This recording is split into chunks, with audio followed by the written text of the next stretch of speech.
afternoon, graduands and guests. On behalf of Canterbury Christ Church University, I would like to welcome you to the Cathedral this afternoon. Your degree ceremony is due to start very shortly. Before we begin, I would like to make a few announcements to ensure that all runs smoothly. Firstly, I would ask that guests please remain seated throughout the ceremony to make sure everyone has the best view they can. Secondly, if you have anything with an alarm or a ringtone, please switch it off now so that it doesn't interrupt proceedings. May I also remind you that it is not permitted to take photographs or videos within the cathedral, but please do take advantage of the wonderful cathedral precincts when you're outside after the ceremony. In the unlikely event that a full evacuation of the cathedral is required, this will be announced by the vergers. The congregation will be directed to the designated exit points and will move to the relevant assembly areas outside. Please do not re-enter the cathedral until instructed to do so. The ceremony is being live streamed and will also be available for on-demand viewing on the university's website later today, so you can share your success with those who couldn't attend. We will begin the ceremony shortly with a procession of academic staff, followed by the university's governors, civic dignitaries and members of the university's senior management team. Please remain seated for these processions. However, I would be grateful if those who are able would stand for the final procession, that of the principal officers led by the mace bearer. I will give you a signal to let you know when this is starting so you know when to stand. Graduates, please don't be nervous. Once we reach the part of the ceremony where your degrees are awarded, you will be led from your seat by one of the ushers and directed towards the front of the cathedral. It is essential that you remain in the order in which you have been placed, or you may find yourself receiving someone else's award. Your name will then be called. You should come up the small ramp to the dais and meet the Pro-Chancellor or the Vice-Chancellor. At this point, a big smile is encouraged. If you wish, the presiding officer will shake you by the hand and offer their congratulations. If you prefer not to shake hands, please clasp your hands in front of you as you cross the stage so they know that a smile and a nod is all that's required. Once you've been presented with your award, please follow your predecessor from the dais down the centre aisle of the nave and back to your seat. At that point, feel free to relax, take a deep breath. The hard part is over. Guests, at the end of the ceremony, I would ask that you all remain in your seats until after the staff and graduates have processed out of the cathedral, at which point the ushers will invite you to leave row by row. After the ceremony, you are all warmly invited to join the post-ceremony celebrations, Gradfest, in Augustine House. This will include a drinks reception, sweets, popcorn, and even an opportunity to get a free headshot for your LinkedIn profile. Finally, we hope you enjoy this special occasion.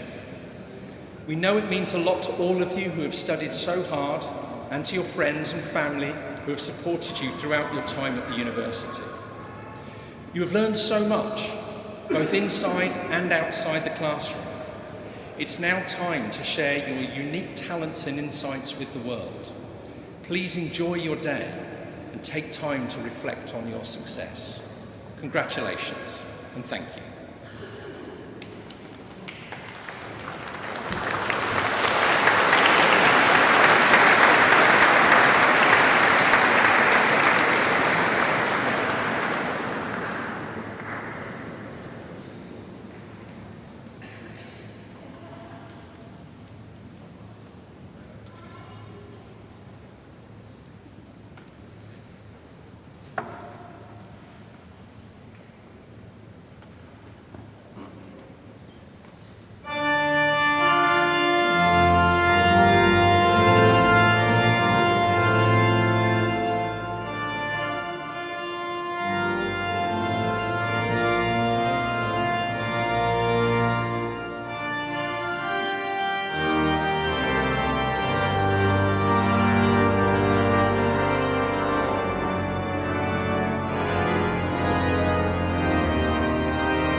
declare this congregation open.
It is my great pleasure as Pro-Chancellor to welcome all of you on behalf of Canterbury Christ Church University to this wonderful cathedral on this very special day. There could not be a more fitting place for our graduates to receive your degrees than this setting. Canterbury is England's oldest cathedral. It was founded in 597 by Bishop St. Augustine, and the university has deep and historical ties of faith and scholarship with this wonderful seat of worship and heritage. It gives me huge pride when I see graduates of this university completing their studies and receiving their degrees. To each and every one of you who will graduate today, I offer my warmest congratulations. Each one of you has not only faced the rigour and labour of your studies, you've done so during a cost of living crisis and at a time of great challenge in our society and indeed in the world. Your commitment has not gone unnoticed, and you may take particular satisfaction from having surmounted every obstacle in receiving your degrees today. Graduation is a very important step, the culmination of many years of hard work, certainly, but also one that marks that moment of change as you take the next step, whether that's about undertaking further study, starting a new job, settling into a profession you've always hankered to do, or setting up your own business. There are many ways in which your experience as one of our students will influence the rest of your life. Many of them will come from the learning you've gained, and many others from the social, volunteering, and independent living experiences that being a student brings. Now, these influences may only become relevant to you later, but they will surely help give you a foundation for future life, and we all hope, untold benefits. Graduation is a personal experience for each graduating student, but it's also one shared by families, friends, and supporters. And the academic and professional services staff of the university are among those supporters.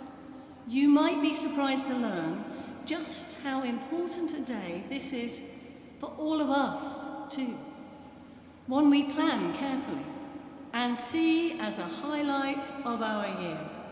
We all join you in celebrating this moment, and we wish you health, happiness, and success as you move onwards and upwards to the next stage of your lives.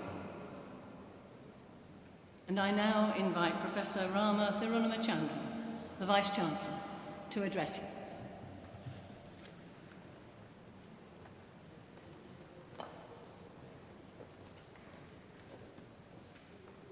Pro-Chancellor, Deputy Lieutenant of Kent, Mayors of Sandwich, Folkestone, Maidstone and Broadstairs, distinguished guests, ladies and gentlemen and graduates. It gives me great pleasure to add my welcome to the welcome you have received from our Pro-Chancellor. As our Post-Chancellor said, graduations are indeed the highlight of our academic calendar. Today is a day of celebration. We celebrate your success and your achievements. Graduation marks the conclusion of an influential period in your personal journey. You've all come to the university from different starting points. Through your hard work and commitment, you've completed your studies and reached this tremendous milestone in your personal journey. You've both earned and thoroughly deserved the right to graduate in this ceremony in this magnificent and historic cathedral today, whose name of Christ Church our university shares. I'd like to take this opportunity to thank the Dean and the Chapter for allowing us the use of the cathedral today. At the heart of our purpose as a university is our commitment to provide a high-quality learning experience to all our graduates. Not just to give them a fine education, but work in partnership with our students to ensure that they are prepared to achieve their potential as engaged, informed, and active members of our society. I hope this will ring true for all those graduating today. We are an international community of staff and students from some 80 countries. We remain committed to being an international university and believe that that provides huge enrichment to all our students and all our staff. At a time when the economic climate is challenging, we're confident that you as Canterbury Christ Church University graduates are well positioned for the future. As many of you know, the university has a very strong track record for our graduates going into employment. We're very proud of the employment record of our graduates, and I hope you will be too, and that will give you incredible confidence to take the next steps in your life journey. Graduation ceremonies are about looking back at achievements, your achievements, but they're also about looking towards the future. We want our graduates to live lives of service. We want you to think globally, but act locally. We want you to be citizens of character, and through your learning become constructive, creative, and most of all caring. We want you to be agents of innovation and transformation. And as Winston Churchill said in the shortest ever graduation address, never give up. Whilst the 20th and 21st centuries have seen much progress in terms of the arts, science, engineering, technology, and medicine, the world still faces huge challenges. Poverty, famine, disease, climate change, financial instability, and security are just a few. In December 2023, we saw 200 nations come together to tackle climate change. Over the past 4 years, we've seen how science, technology, and medicine have played an important role in fighting the COVID pandemic. As graduates of today, you will be the architects of tomorrow. You are the generation that will be using exciting, new, transformative, artificial intelligence type technologies to solve real-world problems. In a fast-changing world, be confident. Expect the unexpected. Embrace new challenges and opportunities as you embark on the next exciting stage of your lives. As you strive for personal and professional success, remember compassion and empathy. Use your education wisely and be someone who works towards a more inclusive, just, and sustainable future.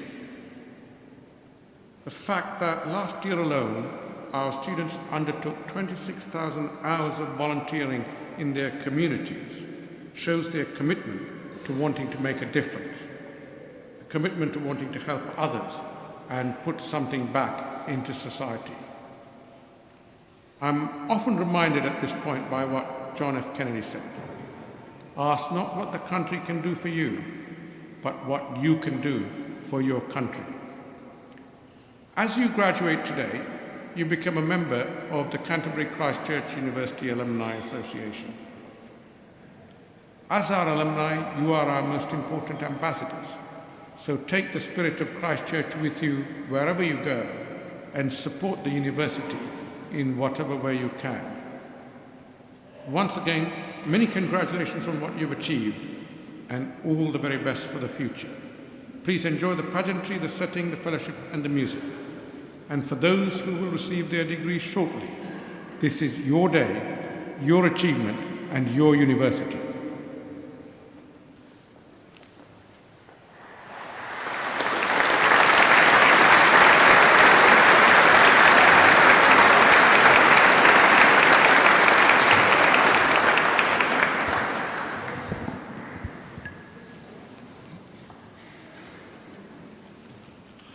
I present these students of Canterbury Christ Church University, found worthy to be admitted to the degree of Bachelor of Science. Adrian Moyer.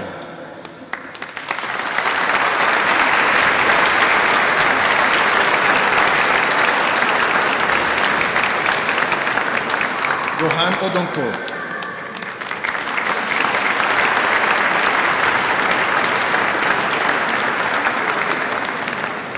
Jean-Pierre Alton.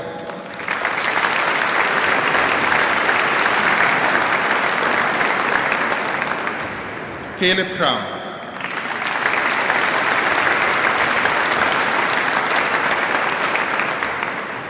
Joshua Anile.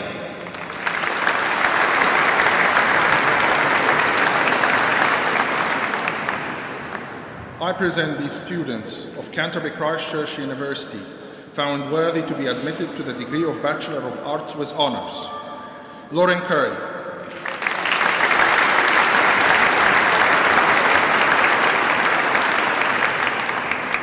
Isabel McAuliffe.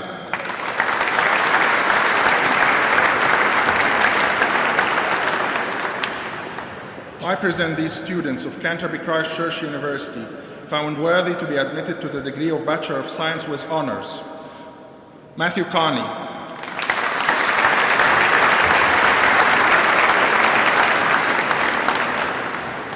Marnie Tippett.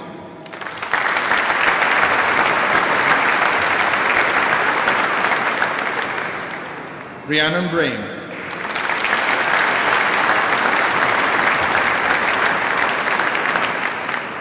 Jack Burgess Ryan.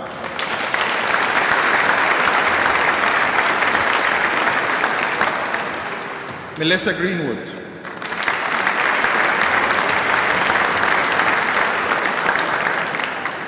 Charlotte Hempston.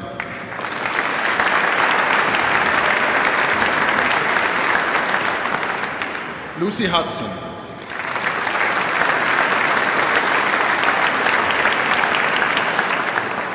Paul Jack.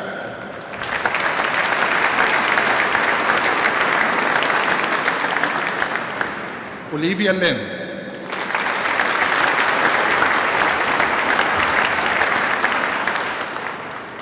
Matthew Mascarenhas.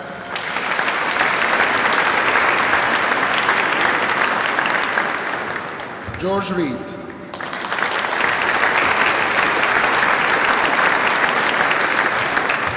Lawrence Parks.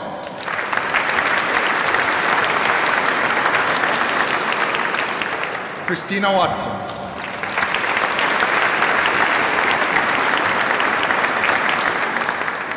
Phoebe Willis.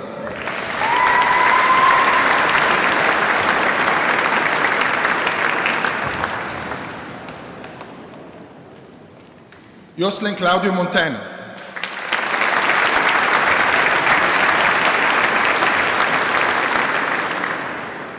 Chloe Andrews.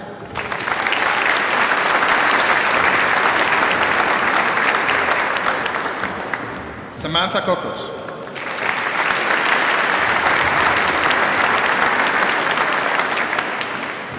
Ila Hadler.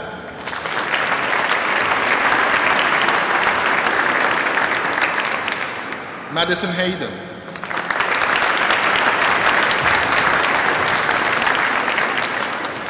Chelsea Jordan,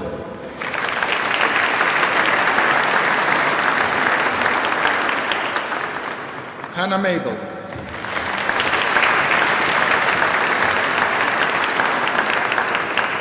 Megan Partner,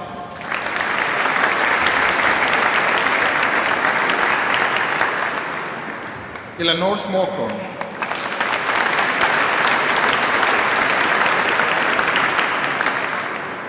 Phoebe Stevens,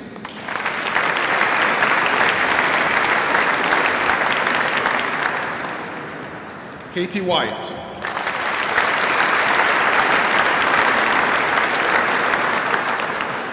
Isabella Mason,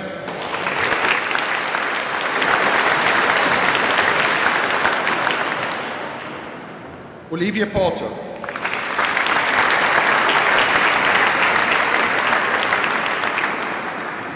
Jack Clayton,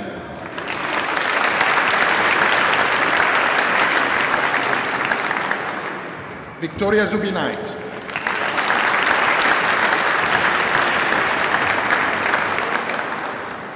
Donna Allingham,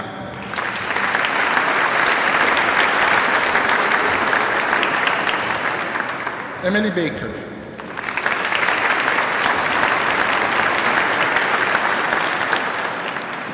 Cameron Calvert,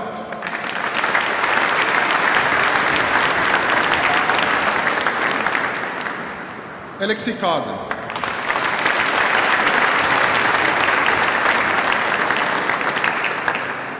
Enes Dima,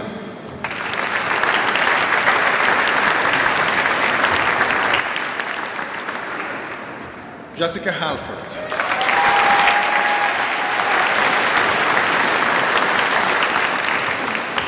Erin Harper,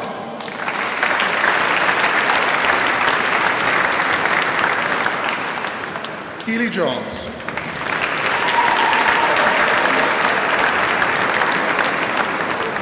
Harry Jordan,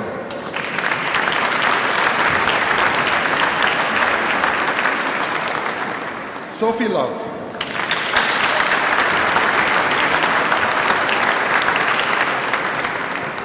Kalista Manning,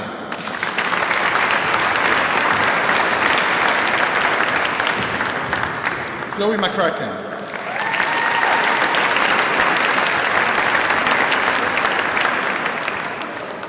Ethan Mills,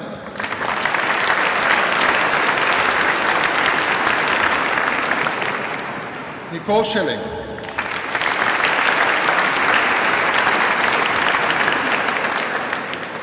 Charlotte Wallace,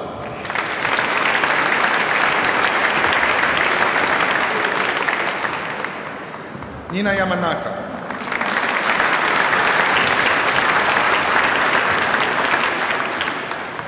Haley Louise Allen,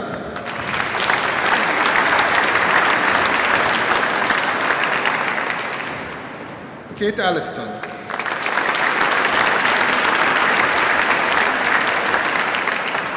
Ryan Bailey,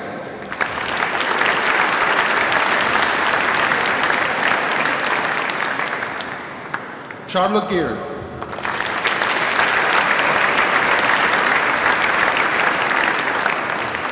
Adam Hayward,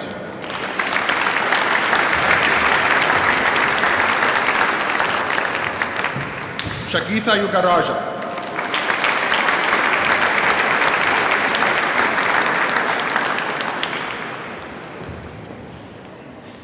Tadiwanshi Hongwei,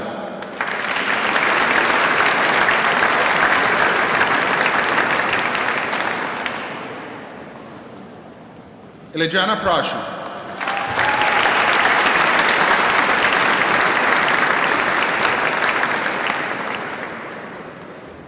Kelsey Kearns,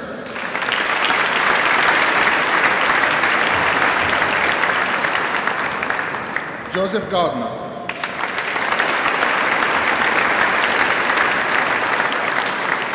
Madeleine O'Keefe,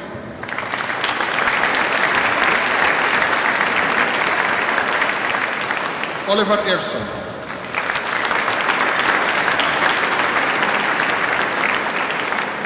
Calliope Pansy,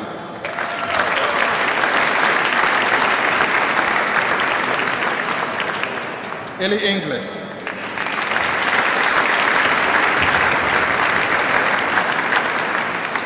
Oliver Marlowe.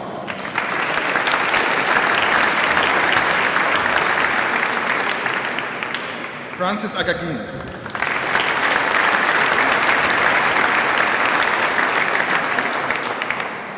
Jessica Pershaw.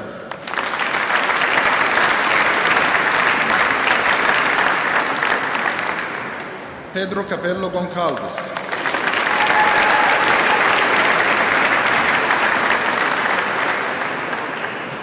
Joseph Emmons.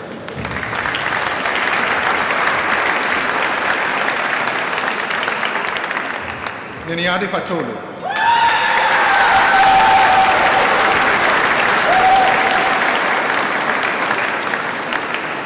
Joseph Glenn.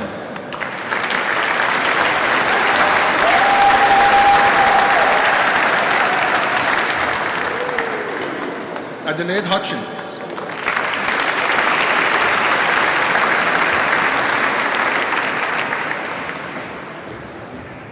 Akusku Kwarasku.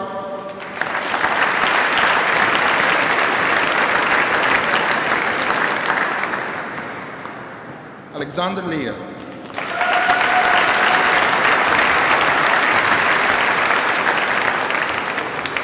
Tuluwasi Ul.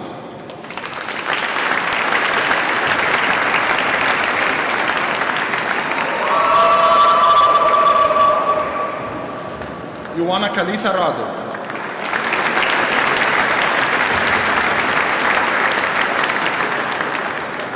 Princess Sky.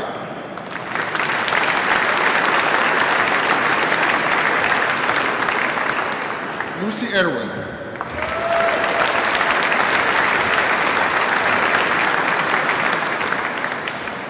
Harrison Mendez Cotman.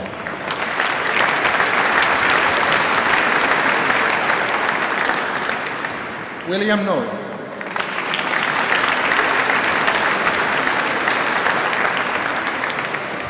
Guleya Vos.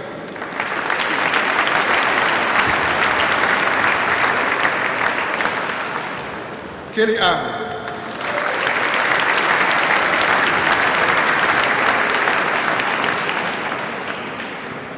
Peter Quarrington.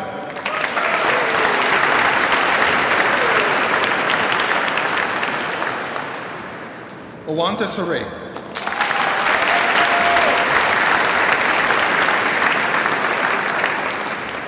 Katie Aniscott.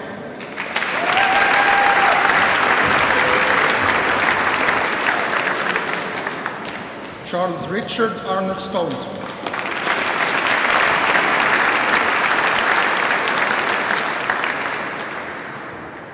Cameron Beale.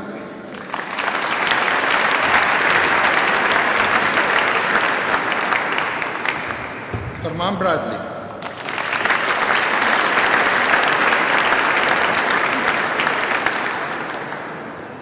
Marco Carrasco Talang.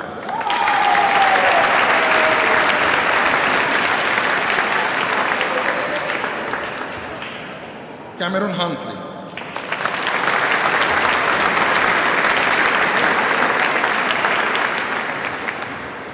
Satijaya Karunatni Rajabakski Modinstilan.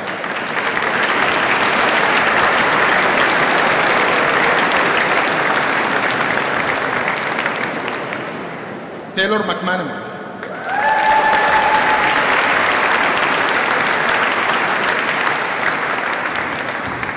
Oliver Munnings.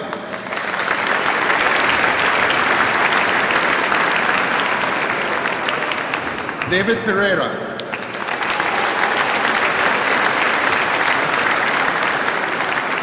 Tajin Williams.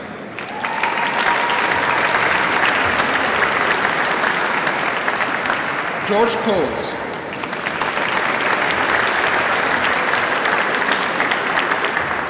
Benjamin Murphy.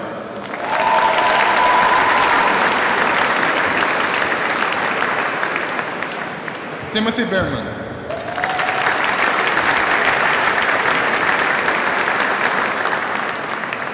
Julia Banchesi.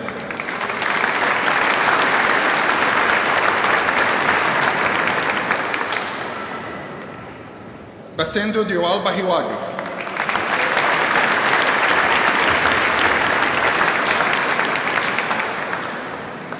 Samuel Jisuthan.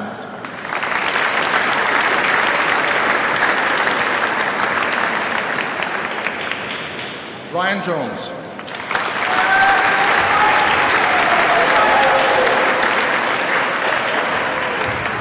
Jamie Pennington.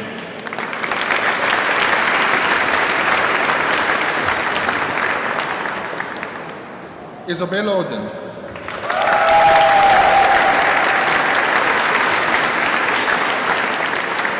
Jason Young.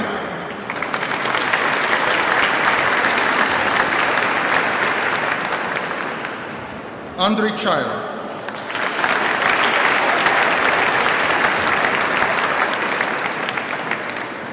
Olekachuku Nawabode.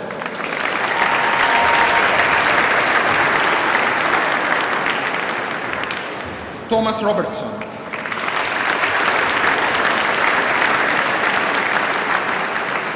Lewis Smith.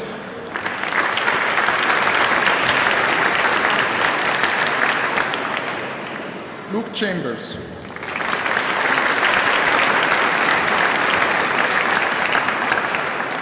Diana Stefania Coleman.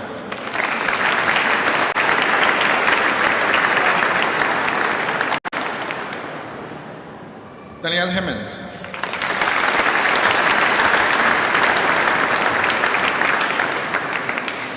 Oliver Hives.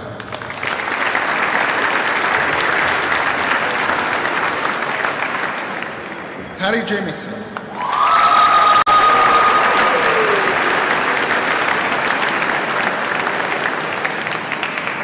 Abisha Olodo.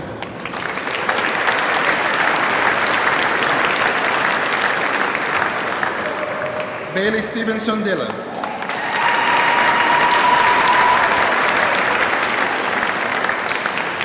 Becky Tapp.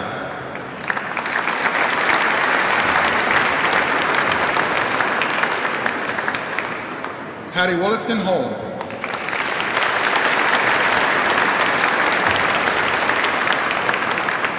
Lucy Bond.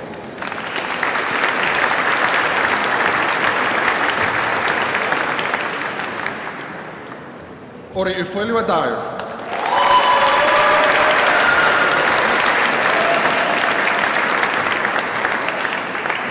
Kira Davis.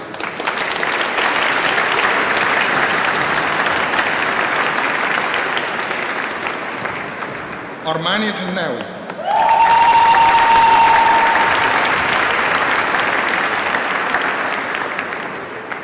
Jessica Ellis.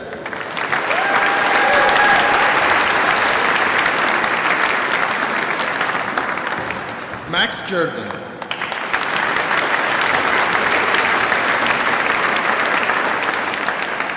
Havana Miller.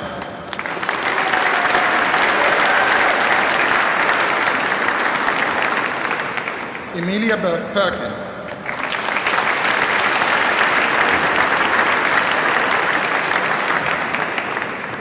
Jack Story.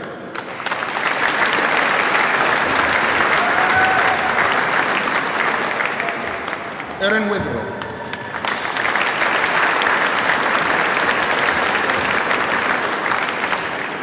Sondela Amogo.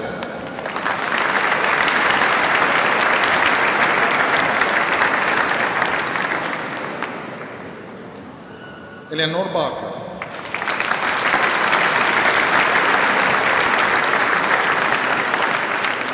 Harry Chaplin.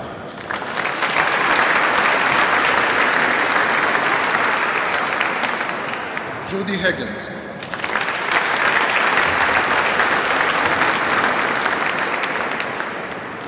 Stephen Knight.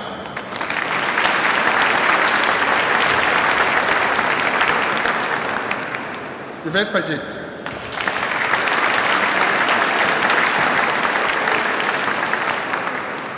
Katie Parker.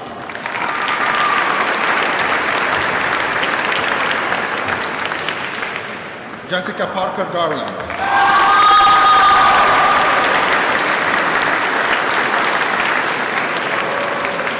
Sophie Townsend.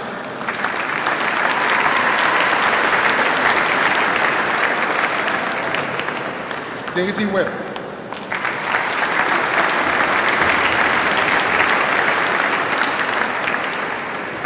George Yarwood.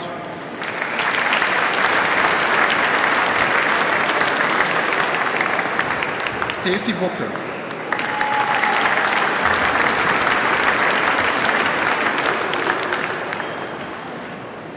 Chloe Rose Baham.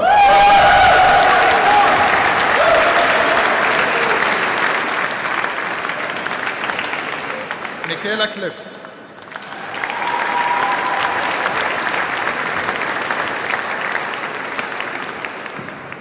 Erin McNay.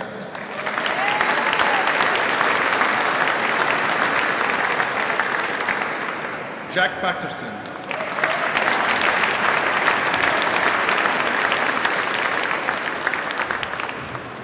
Rhiannon Trisby.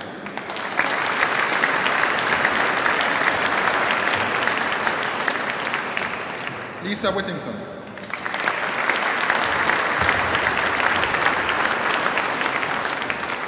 Amira Newton.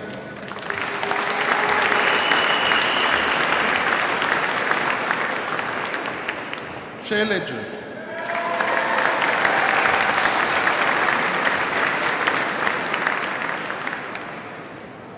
Macy Slingsby.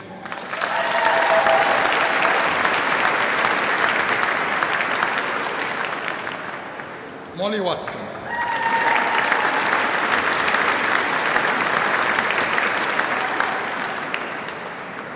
Llewellyn Fernandez.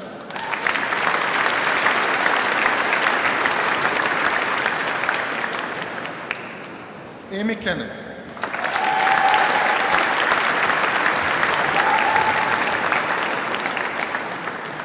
Casey Leslie.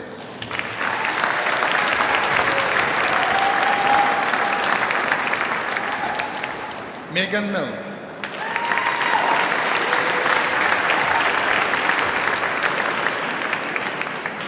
Emily Melton.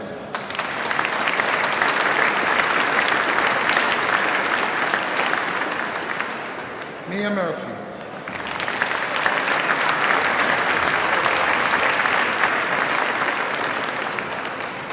Jack Radharan.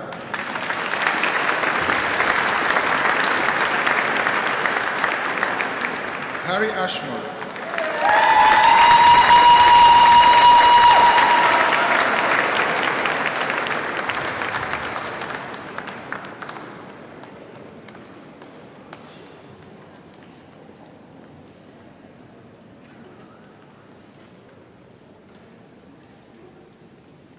I present these students of Canterbury Christ Church University, found worthy to be admitted to the degree of Bachelor of Science with honor.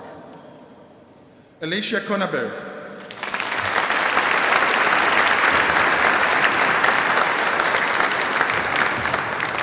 Lauren Durand Wood.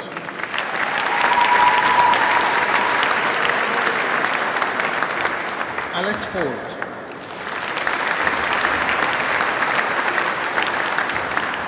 Luke Fuller.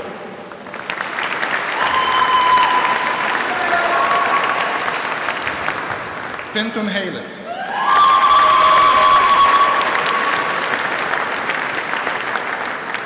Bryony Hughes.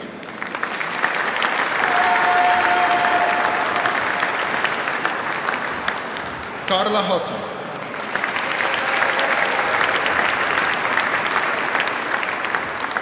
Lewis Jarrett.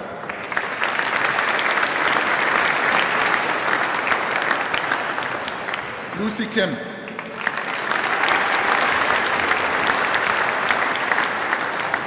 Eve Luma.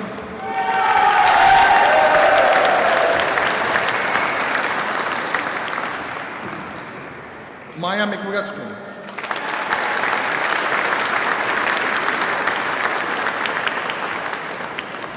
Toyin Obadara.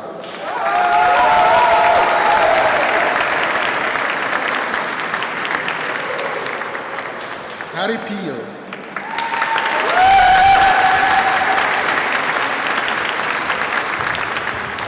Katie Reese.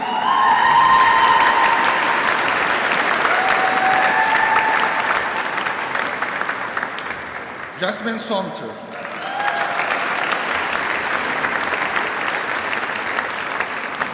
Beth Sullivan.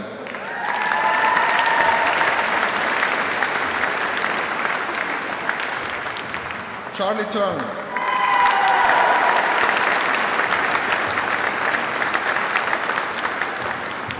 Christian Wilson.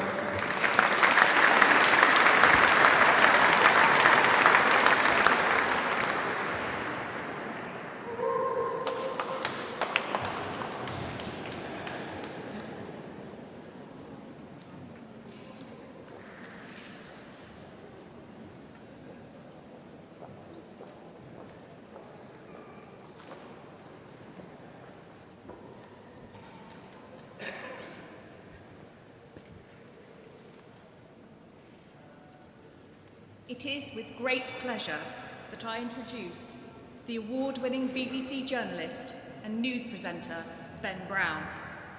He is also one of the BBC's most experienced war correspondents.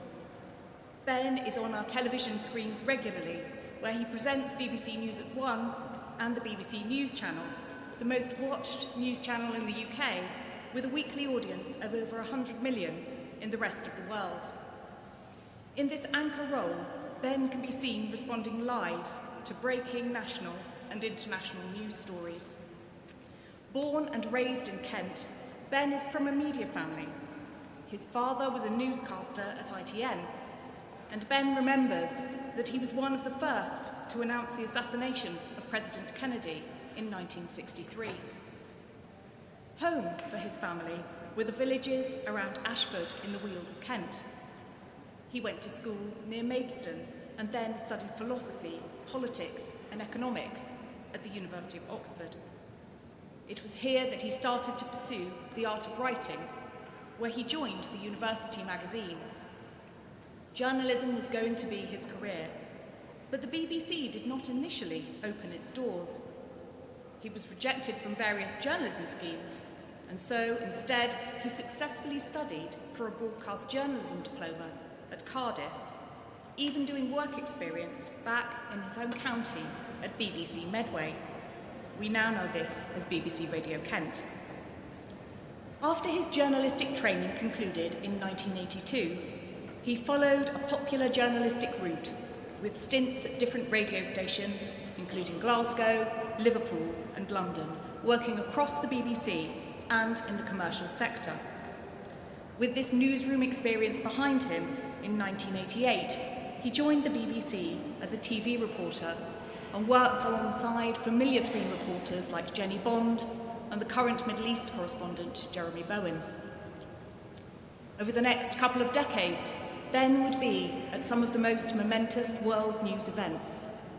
He reported on the fall of the Berlin Wall and the Gulf War, from Saudi Arabia and Kuwait. In 1991, he was appointed Moscow correspondent, where he witnessed the collapse of the USSR.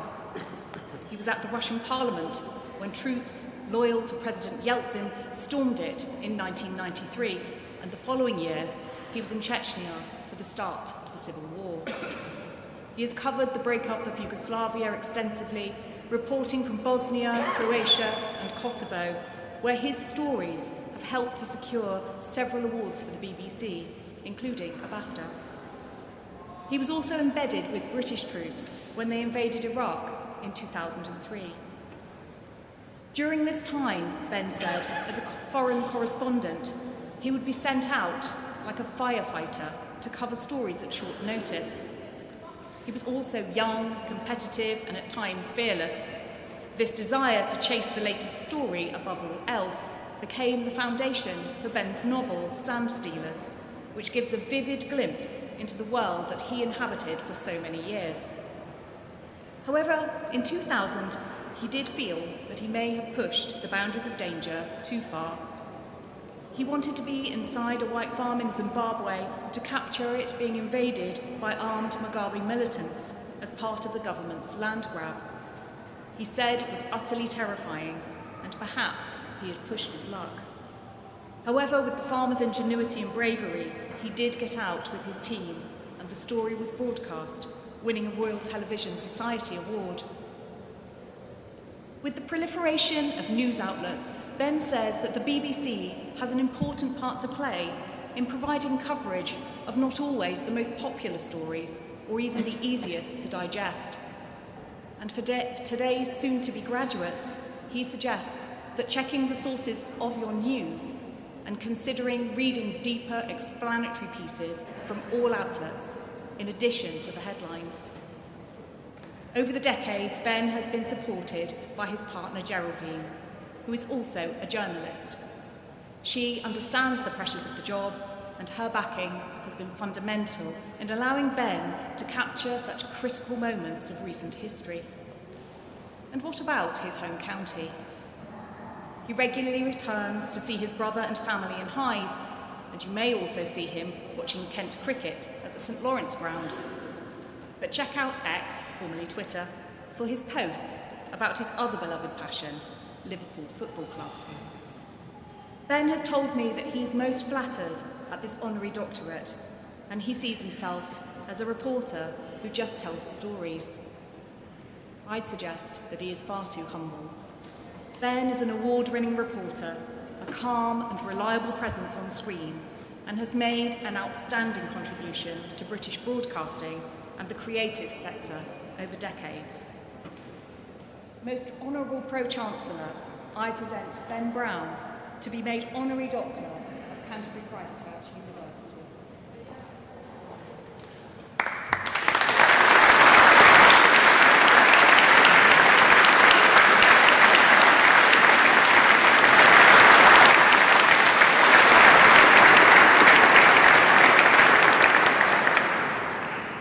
Ben Brown, by virtue of the authority committed to me, I welcome you as an Honorary Doctor of Canterbury Christ Church University.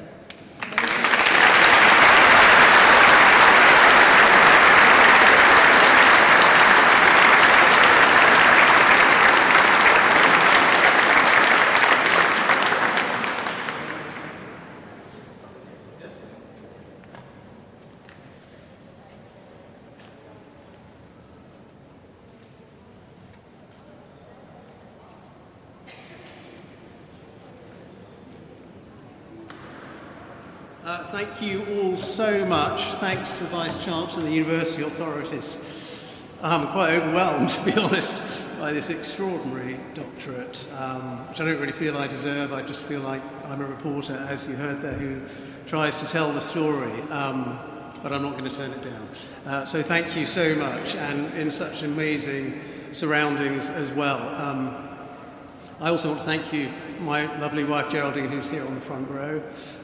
You heard there I covered the Rwandan genocide about 30 years ago, 1994, and we were based in Moscow then, in the top of a tower block, and I was sent to Rwanda from Moscow, and I didn't even have time to tell my wife that I'd gone, so she didn't find out for about a day that I'd actually gone to Africa. So that's what it's like being married to a foreign correspondent and a war correspondent. It's not easy. I did some interviews outside where I was asked what would my advice be to the graduates here, the young people here who have just done such amazing work and graduated. One thing I would say is don't ever feel daunted if you're rejected. You heard I was rejected by the BBC multiple times from all their various trainee schemes, but I still ended up spending most of my life there. So one way or another, if you're really persistent and you keep knocking on doors, you'll get to where you want. The other advice I would give you is, I'm sure you can all earn lots of money because you're all brilliantly clever, but try to pursue a job or a career that you love and that you enjoy, and where every day is different. That's been the great privilege of my career. I've loved every day. Every day is different as a reporter, as a news presenter in the studio as well. I love the people I work with. I love the BBC for all its many, many faults.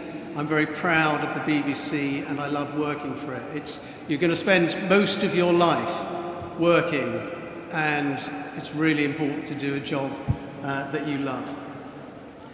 The other advice I would just give all of you, I think, is just to remember how lucky you are not only to have had your brilliant education here, but to be in one of the wealthiest parts of one of the wealthiest countries in the world, and also to live in a free country.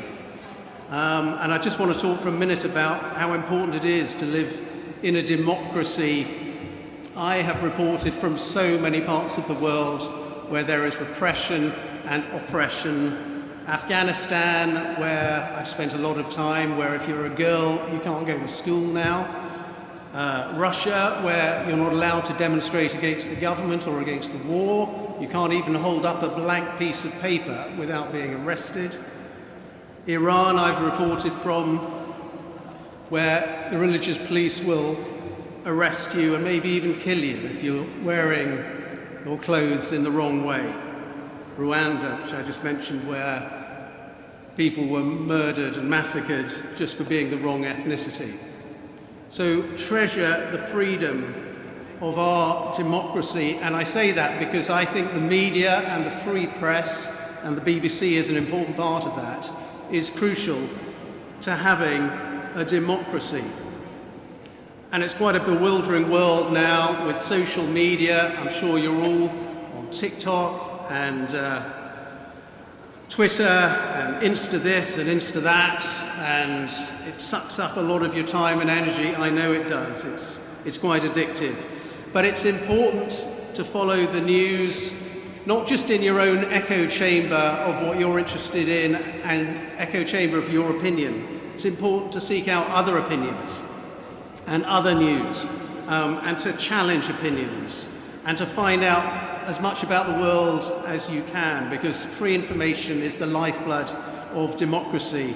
I remember I covered an independence referendum in 1991 in Ukraine, and people said to me, that's not very interesting. Ukrainian independence, who cares about that?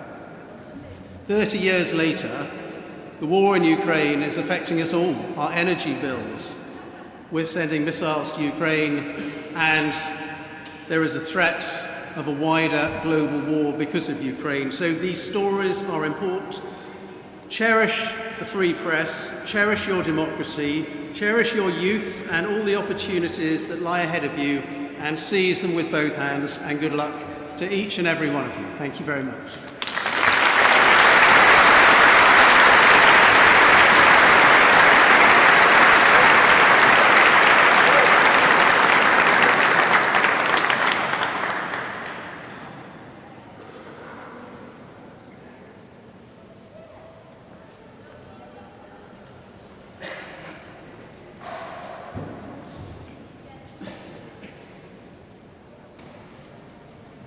I present these students of Canterbury Christ Church University, found worthy to be admitted to the degree of Bachelor of Science with Honours.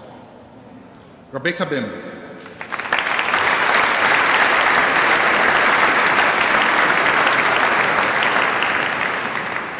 Billy Allen.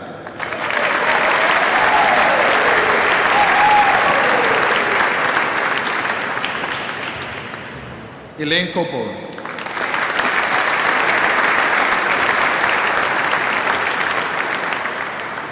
Jake Denton.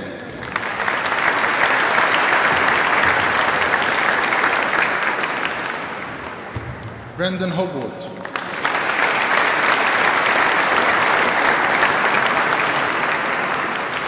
Jake Johnson.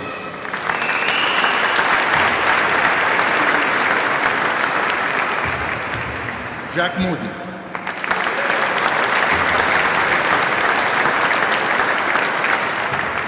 Erin Musa.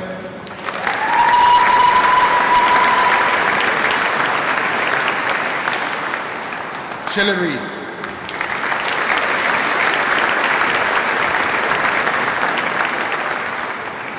Eddie Sargent.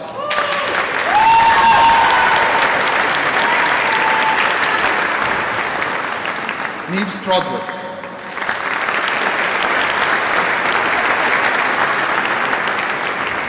Idris Franklin.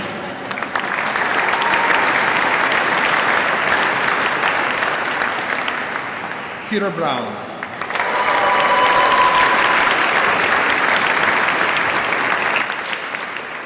Benjamin Cotton.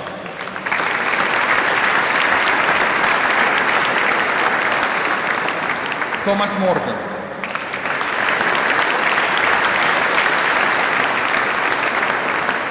Heidi Baker,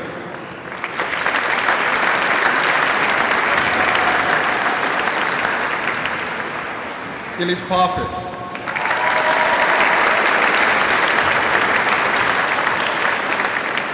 Max Smiley,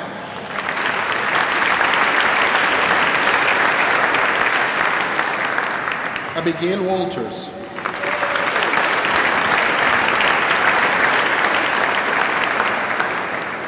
Joshua Aruju,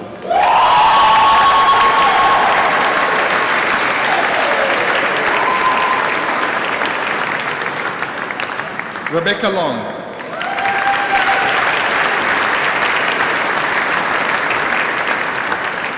Morgan May,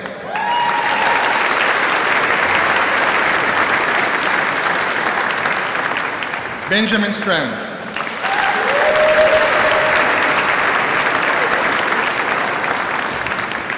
Alice Young,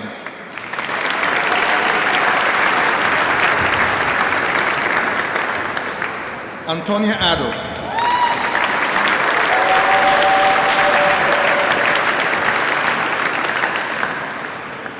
Nasara Fafsa,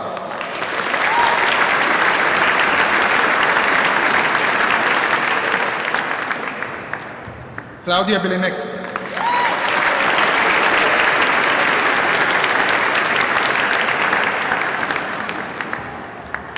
Alfie Bugard,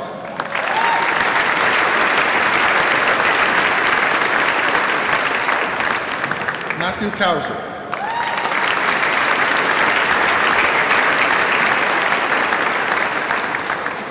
Tommy Davidson,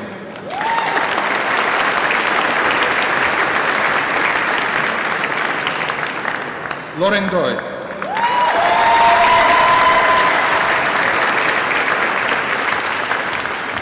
Olivia Gill,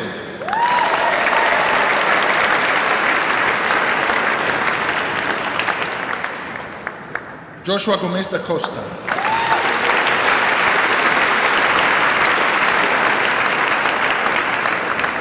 Jake Haggis,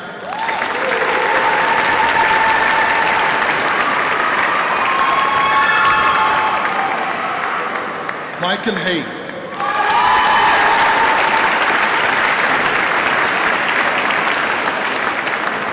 Dijon Ingham,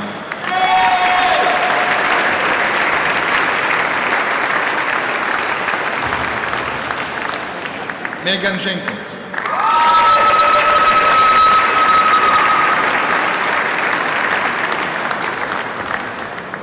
Brandon Lovebridge,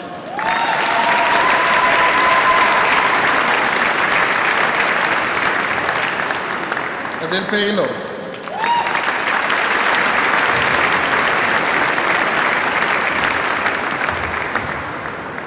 Brooke Potter,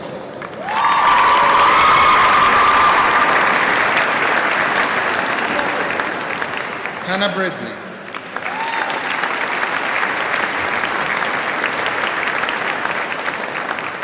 Thomas Rees,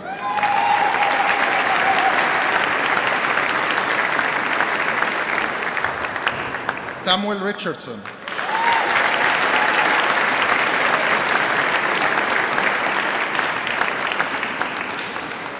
Leah Ross,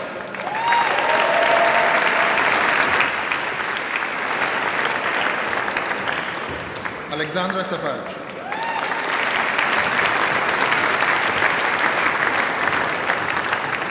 Keely Scott,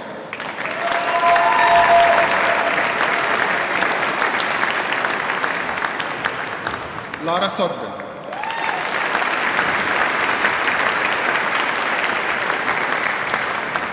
Michael Hearn,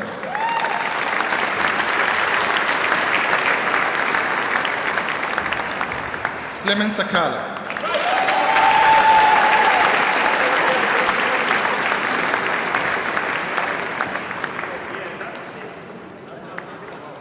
I present these students of Canterbury Christ Church University, found worthy to be admitted to the degree of Master of Science. Maria Mazhar,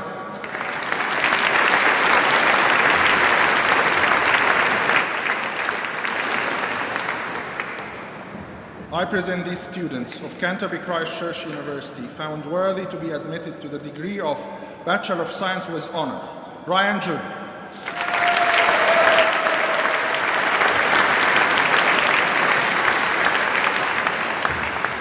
Aisha Liwala.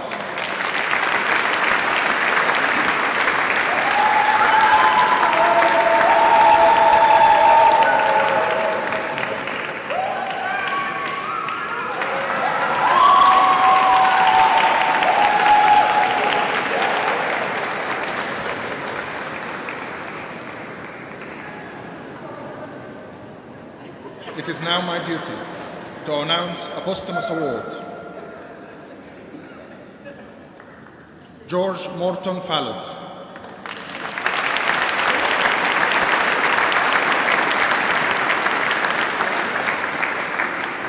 George was a popular and hard-working member of our cause, admired by both fellow students and tutors.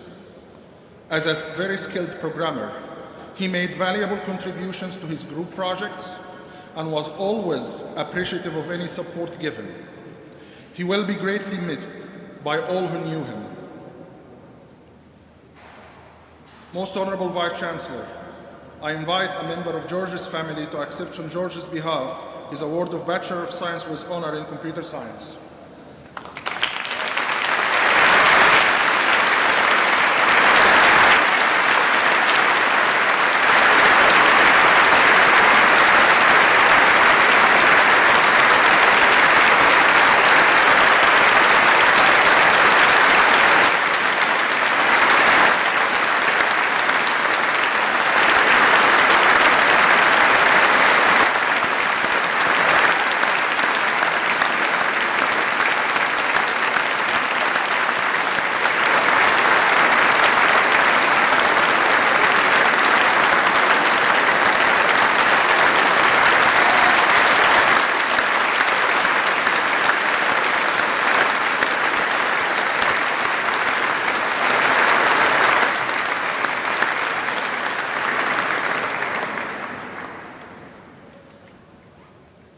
The printed program contains the names of students who have not been able to attend today's ceremony, and I ask that these students be admitted to their award in absentia. These students are admitted to their awards in absentia. That concludes the presentation of awards, except for an honorary doctorate yet to be awarded. But before we do that, can I invite you all to give our new graduates a big round of applause.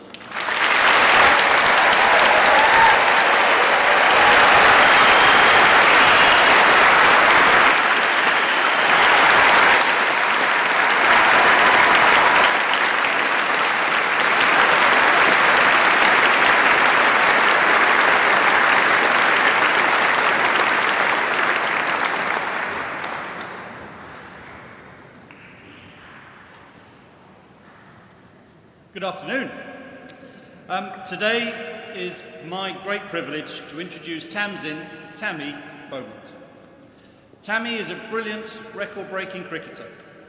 She's played cricket all over the world for Sydney Thunder, for Melbourne Renegades, for Welsh Fire, London Spirit, for her home county of Kent, and has played over 230 times for England. Tammy is an opening batter who has scored well over 8,500 first-class runs. She is one of the only women in the world to have scored a century in the 3 different formats of international cricket, having scored a century in one-day, T20 and Test matches. Tammy has the most one-day centuries for England, was the first England player to score a double hundred with her amazing 208 against Australia, and Tammy was the first woman to score 100 in the 100. Simply put, Tammy, the former ICC #1 ranked one-day international batter in the world, is one of the most successful women's cricketers to have ever played for Kent and England. Born in Kent in March 1991, Tammy is from a cricket-loving family. Her dad was the main reason Tammy got into cricket, and she would go along with her mum to help score and make the teas, as Dad played for Sandwich. Tammy then started playing with the boys' team, where her brother was also a big influence on her development, and the 3 of them, for a time, played for the Sandwich second 11 with her dad as captain. At age 10, Tammy was selected for the Kent Girls Under 11 team and it was at this age she first played for a girls' cricket team. However, such was the lack of provision for girls' cricket at that time, the closest club was Moat in Maidstone, over an hour away. In 2007, aged 16, Tammy made her debut for the Kent women's senior team and hit the winning runs against Sussex in her first match. Kent won the Women's County Championship that year. Tammy would go on and win the title with Kent 7 times in her career and was captain for the last of these victories. The Kent team at that time had some excellent players, such as former Christ Church Honorary and England captain Charlotte Edwards. And Tammy learned a lot from these senior players. It reinforced Tammy's desire to play for England, and later that year, Tammy got her first chance with the England under-21 team.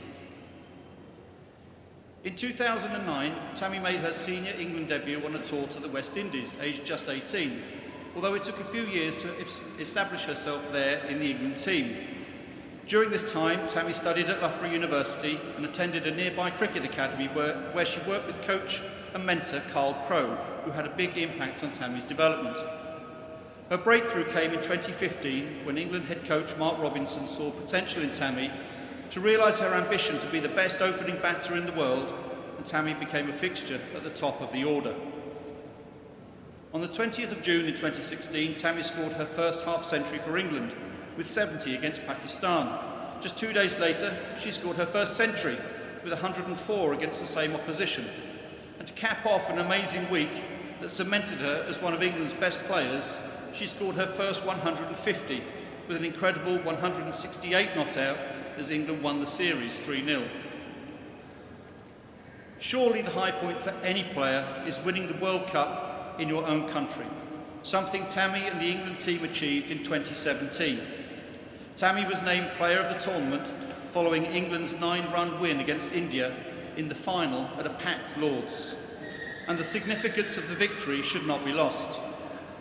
Only a few years earlier, Lord's would not even permit women in the pavilion, and the women's game struggled for recognition. When the team was told before the tournament that the aim was to sell Lord's out for the final, they thought there was no chance. That moment, the win for Tammy and the England women's cricket team was transformational. That moment has proved to be the springboard for the huge advances in the women's game that we see today. Tammy never believed growing up that she would be a professional cricketer, able to earn a living from the game that she loves and is so incredibly good at.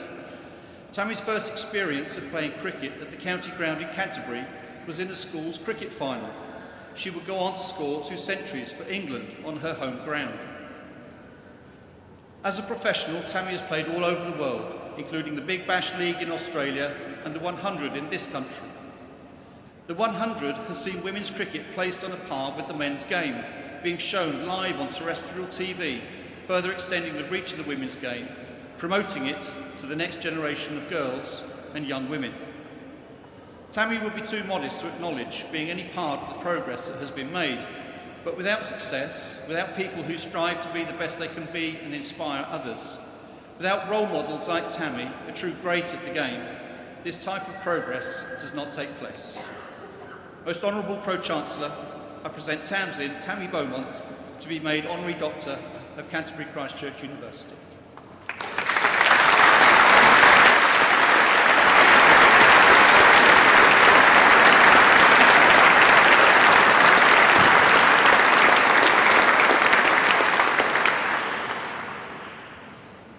Tamsin Beaumont, by virtue of the authority committed to me, I welcome you as an Honorary Doctor of Canterbury Christ Church University.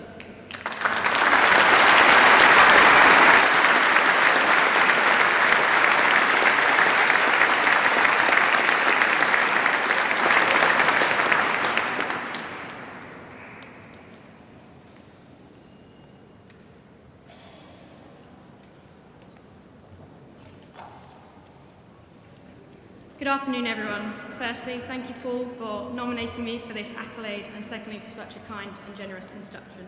Thank you, Pro-Chancellor, for the award, and Ben, thank you for your speech. I'm sure it'll be a tough act to follow. Canterbury is a place close to my heart. Growing up just down the road in Sandwich, as a kid I'd spend many evenings watching cricket at the St Lawrence County Ground, many winters playing hockey at Canterbury Hockey Club with a previous honorary doctorate recipient, Grace Balsden, and there's even been the odd night at Club Chemistry. It is an incredible honour to receive this award, and to receive it from Canterbury Christ Church University is even more meaningful to me. As Paul said, I made my Kent debut in 2007, and looking back on our 8 triumphant county championship campaigns, of which Canterbury Christ Church University was our lead sponsor and biggest supporter for over a decade. A sponsorship which showed a remarkable degree of foresight and a commitment to women's sport that was no means the norm back then. Women's cricket and women's sport more broadly has come a long way since I started playing. I grew up telling people I wanted to play for England. Nobody realised I meant the England men's team because I had no idea the women's team existed. Visibility in women's sport was not so much of a thing back then. I made my England debut in 2009 as a complete amateur in front of a few friends and family. Now players make their debuts in front of 2,000 people at places like Lord's or the Oval. We've come a long way in such a short space of time, and being a role model for the next generation of women and girls in sport is something I take great pride in. Although Paul has very kindly spoken about my career highlights, it wasn't always guaranteed that I would achieve any of those things. In 2013, I was millimetres away from retiring. I'd played 20 odd times for England and achieved very little of what you've just heard. I'd been selected and dropped by England 9 times in 6 years. We were semi-professional at this point, so I was working 2 jobs and heavily relying on the bank of mum and dad. It was only with the help of one of my coaches, Carl Crowe, that I finally let go of what was holding me back and really committed to that one big, scary goal. That goal felt so out of reach at that time. My goal to become the best opening batter in the world took me a further 8 years and a whole lot of blood, sweat and tears to get there. You must all be thinking, why am I bringing up my failures on a day like today? It's because success isn't linear. It's never a straight line from A to B. There are the ups and downs, the 3 steps forward, the 2 steps back, and even the days where your goals seem totally impossible altogether. We are all here to celebrate a big day of successes, the big goals that you have achieved. But along the way, you will have all overcome many hardships. You'll have celebrated many little wins and put in a lot of big effort. Being a batter in cricket has taught me that failure is part of the process. You can do all the preparation needed, all the work, but in a game, one mistake or even just one unbelievable, unplayable ball from a bowler can end your game. In over 200 matches, people will only write home about my performances probably 10 or 12 times, and yet my proudest moment for England is not going to be mentioned in any of those standout moments. The best piece of advice I've ever received in my time playing for England: turn your bad days into average days, your average days into good days, and your good days into great days. My proudest moment in an England shirt was turning a bad day into an average one, and in doing so, I contributed to drawing an Ashes Test match and stopping the Aussies from having it all their own way for once. Last week, I was given the honour of presenting a young player with their first England cap, and it got me thinking about what wearing that cap meant. When thinking of what to say today as you graduate university in your own cap and gowns, I found the parallels between the two quite compelling. To have received your degrees today, it has taken great skill, you've showed the ability to learn, to grow, and you've excelled in all your own fields of study. It's taken great character. Many of you will have moved away from home and found out more about yourselves than you even thought possibly, especially on those late night study sessions during exam periods. You're on a journey in this cap and gown, a journey that has got you here today with the help of your family and friends. One where no doubt you've already had your turn of bad days to turn into average ones and your good days to great ones. A journey that now has the chance to turn into a great adventure. And finally, this degree gives you the opportunity to go out and show off your skills, to show off your character, the opportunity to set that big scary goal, and the opportunity to see failure as part of the process. A huge congratulations to you all, both on your tremendous achievements and the efforts you've put in to reach this point. I wish you all the best for the future.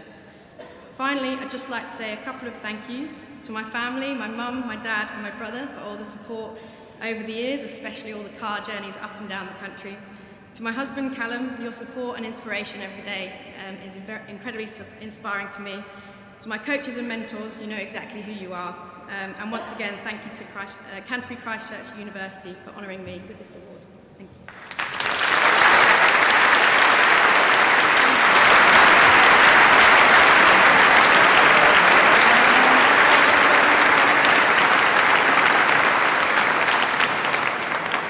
My spirit's like all day.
Pro-Chancellor, Pro-Vice-Chancellor, honorable guests, it's a great honor for me to give the vote of thanks on behalf of all graduating students today. As President of Student Union, I've seen how much students have faced in recent years. From pandemic to the cost of living crisis and strikes. It hasn't been easy, but I'm incredibly proud of how everyone has managed these challenges and achieved so much. Our students' hard work and determination have been crucial, but we must also recognize the support from the university staff. A big thank you to all the teachers and staff at Canterbury Christ Church University. Your dedication has helped our students succeed and get ready for the future. Also want to thank all the families, friends and supporters who have been there for our graduates. Your encouragement and support make a huge difference. Graduates, let's show our appreciation with a big round of applause for the staff and everyone who has supported us.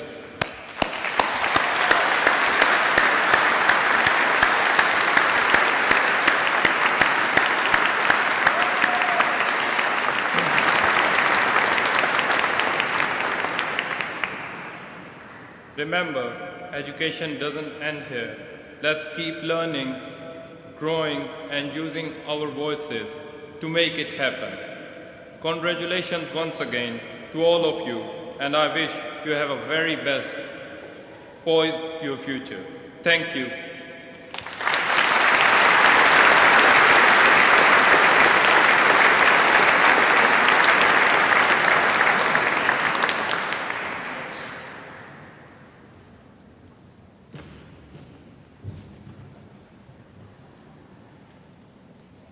If it is convenient, would you kindly stand for the prayer?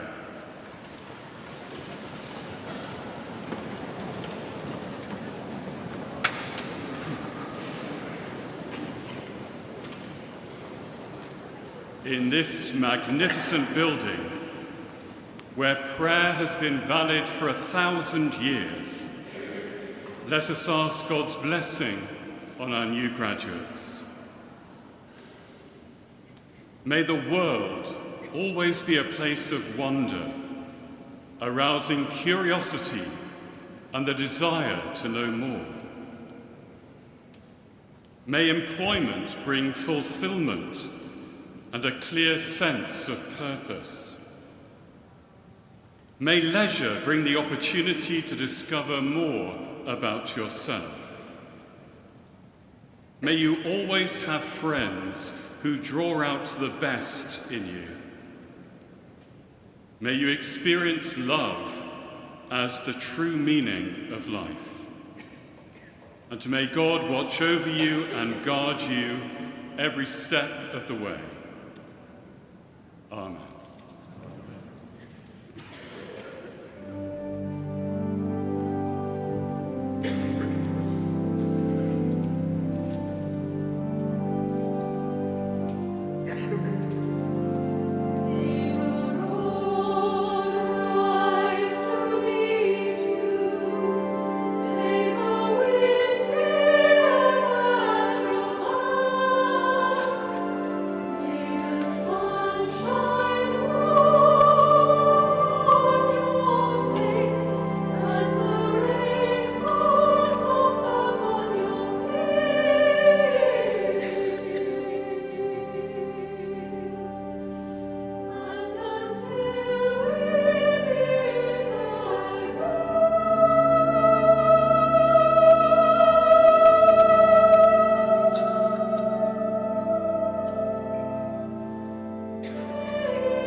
Our graduation ceremony is now drawing to a close, but please would you mind just being seated for a moment?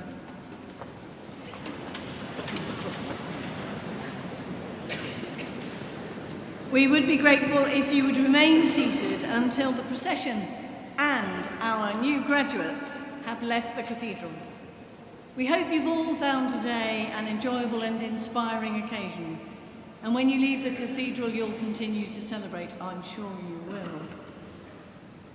To our new graduates, you are now alumni of Canterbury Christ Church University, and we are very proud to call you so.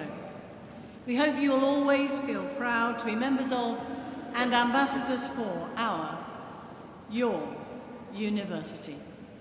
And I now declare this ceremony closed.